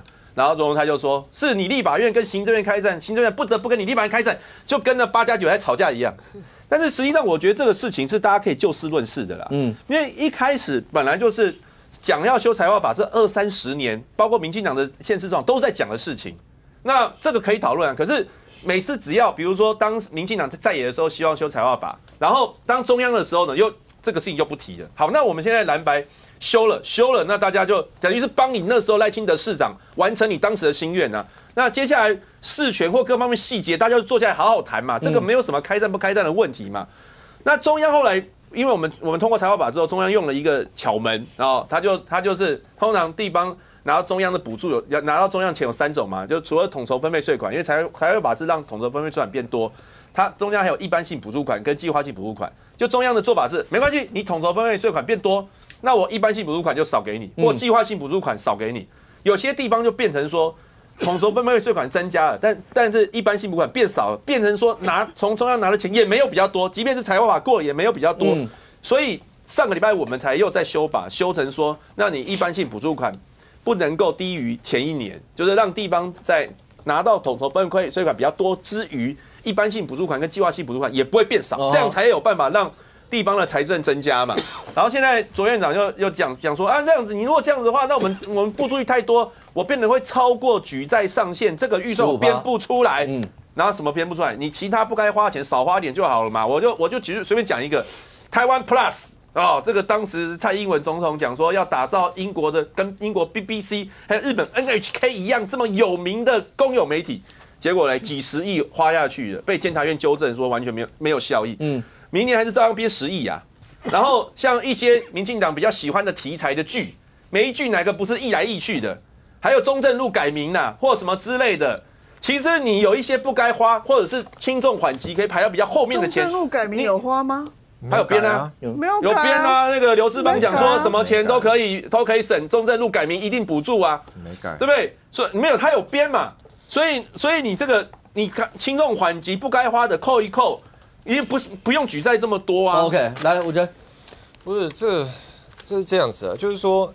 对，民进党以前有主张过说要修财划法，那后来其实这个之前我们也讨论过嘛。那后来为什么没有修？其实因为各地方县市的需求，其实大家都觉得应该有不同的分配方式，所以瞧不拢。所以那民进党执政，这从2016年开始执政，其实后来的民进党的做法就是那时候，那我中央用补助款嘛，就原之刚刚讲的一般性补助款、地方这个计划型补助款，那。有没有补助款每年一直在增加？也有啊，所以民进党是透过用补助款拨给地方的方式来解决过去地方觉得说我分配到不够的问题嘛。所以我们看一个数字嘛，就2024年去年全国24县市加起来税计剩余啊，税计剩余已经大概全国加起来大概700多快800亿。意思是什么？意思是说，现在其实各地县市基本上很多财政状况是很好的。新北市也有税计剩余嘛？税计剩余的意思就是说，我新北市的钱花不完呢，有剩呢，我编完预算以后有剩，所以那民进党政府当然会觉得说，那你其实地方的财政状况很 OK 啊，那你为什么一直要从中央这边啊说这个要这样砍3000多亿、4000多亿，一直砍走，那让我很难做事嘛。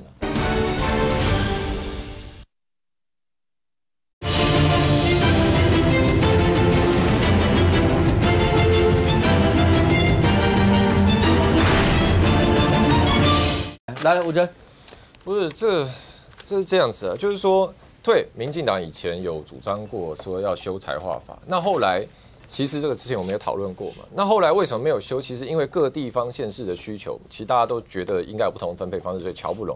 所以那民进党执政，这从2016年开始执政，其实后来的民进党的做法就是那时候，那我中央用补助款嘛，就原之刚刚讲的一般性补助款、地方这个计划型补助款，那。有没有补助款每年一直在增加？也有啊，所以民进党是透过用补助款拨给地方的方式来解决过去地方觉得说我分配到不够的问题嘛。所以我们看一个数字嘛，就2024年去年全国24县市加起来税计剩余啊，税计剩余已经大概全国加起来大概700多快800亿。意思是什么？意思是说，现在其实各地县市基本上很多财政状况是很好的。新北市也有税计剩余嘛？税计剩余的意思就是说，我新北市的钱花不完呢，有剩呢，我编完预算以后有剩，所以那民进党政府当然会觉得说，那你其实地方的财政状况很 OK 啊，那你为什么一直要从中央这边啊说这个要这样砍3000多亿、4000多亿，一直砍走，那让我很难做事嘛。所以我跟大家讲一下，其实这个原之刚讲的地方有一些地方讲的不对啊，我把它讲完整一点，就是说蓝白去年2024修了财划法嘛，财划法统筹分配款多给地方要多大概3750亿，对，那这个部分就是已经这样做了。那但是蓝白也想到说，因为对，除了统筹分配款之外，还有2个水库，一个叫做一般性补助款，一个叫计划型补助款。一般性补助款补社福补教育这一些什么中低收入户的钱等等等等。那计划型补助款，例如说盖捷运、盖轨道，还有这2个嘛。那这2个大致上之前是也各编1年2500亿左右，加起来差不多5000亿。所以国民党之前也想到。就2024年12月修法的时候，国民党也想到说，我从中央统筹分配款多拿了3700亿过来，那可能中央之后没有钱了，一般性补助款或计划性补助款可能就会少给我，所以当时2024年12月国民党修那一版就已经有规定说，之后一般性补助不得少于当年度就是2500亿。那所以今年总预算就是明年度的总预算，今年送到立法院审了嘛？那确实因为有这条规定，所以一般性补助款没有少，可是计划型补助款少了。因为中央就钱不够嘛 ，OK， 所以少到大概300多亿，所以现在国民党又修一个，说我再改，我改成你计划型补助款以后也不得少于过去10年的平均，所以我们用2500亿来算，那就是说你明年就是要再多2500亿出来嘛，所以这个是卓荣泰意思嘛，卓荣泰就说我今年编外总预算已经要举债3000亿了。那这还是我少编了计划型补助款大概2500亿，那你又叫我明年一定要把这个再编过去，那我不就3000亿举债再加2500亿上去，我明年要举债举到5500亿，这样下去我政府哪受得了？所以卓荣泰是这个意思。OK， 但这样就是中央被剥2层皮的意思啊。第一个，你们实在是太烂了。地方有剩，不是说地方财政计划好，税制剩余那个是有时候是执行力的问题啊。他现在以新北来讲。新北钱就是不够啊，因为很多基础建设就是没办法做啊。那现在他的钱变多之后，他该有些基础建设他就开始编了。所以这个是2回事。对啊，明凤，对老百姓来讲，其实两边你不管像蓝白阵营或绿营啦，或所有行政跟立法之间，老百姓不会像我们一样，大家每天要经营在这些，要去算这样说的这些。所以要怎么样让老百姓知道各自阵营你们要去诉求的这些？像行政院如果要跟大家讲说你再留子孙所有这些，老百姓怎么样去听得懂大家在讲这些东西啊？这些就是像陈其迈讲，如果要选举的时候，就是公那个和柯志恩嘛，就说你在分配上面，就是有些县市，它最后整个修法修到之后。整个会变成更不平均就对了，你台北市就会更多嘛，然后高雄跟台南就会更少嘛，所以说这个东西就会，你就是这个就会变成一个政治攻防。未来在这个选举的时候，一定会讲说，因为这样子弄了之后，我的什么东西不能盖，就像陈其迈说，我未来的什么绿线还是什么东西的，通通不能盖了嘛。那这个蓝营人就会讲说，对啊，我们从中央什么拿了很多款什么这样，那可是中央它有些中央是中央业务的款项，那中央也可以整理出来说，未来我可能不发你什么了，因为你都不承接业务，你只要钱啊。你们修裁判法都不承接这个业务的嘛，所以中央有可能会像这一次一样，我什么东西什么东西我不能发了，因为被砍了嘛。所以我觉得这种东西砍来砍去，对于蓝白选举不见得好处了。未来你看一看接下来的这一段期间里面，大概国内立法跟行政之间，大概都会在财划法这一段是各自攻防一些重点，谁能够真的让百姓知道我是为百姓的着想不管是为这一世还是后代子孙，所有这些那各自论述怎么样？我们大家拭目以待。非常谢谢现场所有来宾，也非常谢谢观众朋友收看，所以我们这边我们明天见，拜拜。